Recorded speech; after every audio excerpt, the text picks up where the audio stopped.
சோழ தேசம் வந்திருக்கிறாரு இந்தியாவோட பிரைம் மினிஸ்டர் நரேந்திர மோடி அவர்கள். 1000 ஆண்டுகளுக்கு முன்னாடி நம்ம தமிழர்களுடைய வரலாற்றை கடல் கடந்து எடுத்துட்டு போன ஒரு பெருமை சோழ மன்னர்களுக்கு உண்டுங்க. இன்றைய காலகட்டங்கள்ல நம்ம தமிழர்களுடைய தமிழ் மொழி, நம்மளுடைய பண்பாட்டை உலக அரங்குகளில் நிலைநாட்டக்கூடிய ஒரு பெருமை நம்ம இந்தியாவோட பிரைம் மினிஸ்டர் நரேந்திர மோடி அவர்களை சேரும். அது கண்டிப்பா யாராலும் மறுக்க முடியாதுங்க. நான் ஒரு சில விஷயங்களை சொல்றேன். செங்கோல் அப்படிங்கிறது தமிழ் மன்னர்களுடைய அந்த ஆட்சி மரபை குறிக்கக்கூடிய ஒரு முக்கியமான ஒரு அம்சம். அந்த ஒரு செங்கோல் இப்போது புதிதாக கட்டப்பட்ட பாராளுமன்றத்தில் பிரைம் மினிஸ்டர் நரேந்திர மோடி அவர்களின் தலைமையில் வைக்கப்பட்டு அந்த ஒரு ஆட்சி தான் இன்னைக்கு இந்தியா முழுவதும் நடக்குது அப்படிங்கறத நம்ம தமிழர்கள் பெருமையா சொல்லலாங்க. CAPF அப்படிங்கிற மத்திய அரசுடைய தேர்வை தமிழில் எழுதலாம் அப்படின்னு ஒரு அட்டவணை திருத்தம் கொண்டு வந்தவர் நம்ம பிரைம் மினிஸ்டருங்க.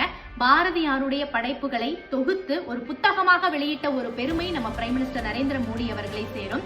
மாமல்லபுர சிற்பங்கள் அப்படிங்கிறது நம்ம தமிழர்களுடைய மிகப்பெரிய ஒரு சொத்துங்க.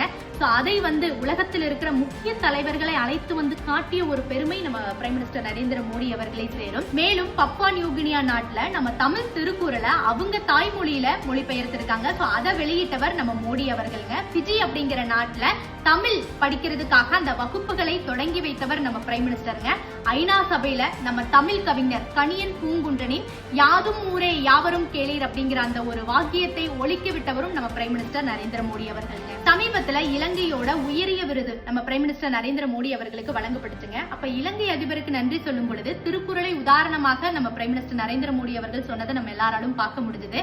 மாமல்லபுர சிற்பங்களை பற்றி மாணவர்களிடம் பேசுறது, தமிழில் கடிதங்கள் எழுதுங்கள், தமிழில் கையெழுத்திடுங்கள் அப்படின்னு சொல்லி நம்ம தமிழ் மொழிக்கு வேறு மொழியை தாய்மொழியாக கொண்ட ஒரு பிரதமர் இவ்வளவு ஒரு முக்கியத்துவம் கொடுப்பதற்கான காரணம் பிரதமர் நரேந்திர மோடி அவர்களுடைய ஆழமான கருத்து என்ன அப்படின்னா, நம்ம தமிழ் மொழி தான் இந்த உலகத்திலேயே முதன்மையான ஒரு மூத்த மொழி அப்படிங்கிறதுங்க. நரேந்திர மோடி அவர்கள் பிரைம் மினிஸ்டரா பொறுப்பேற்றதுல இருந்து இன்னைக்கு வரைக்குங்க நம்ம தமிழ் மொழியை உலக அரங்குகள்ல எடுத்துட்டு போற முக்கியமான வேலையை ரொம்ப சிறப்பா செஞ்சுட்டு இருக்கிறாரு.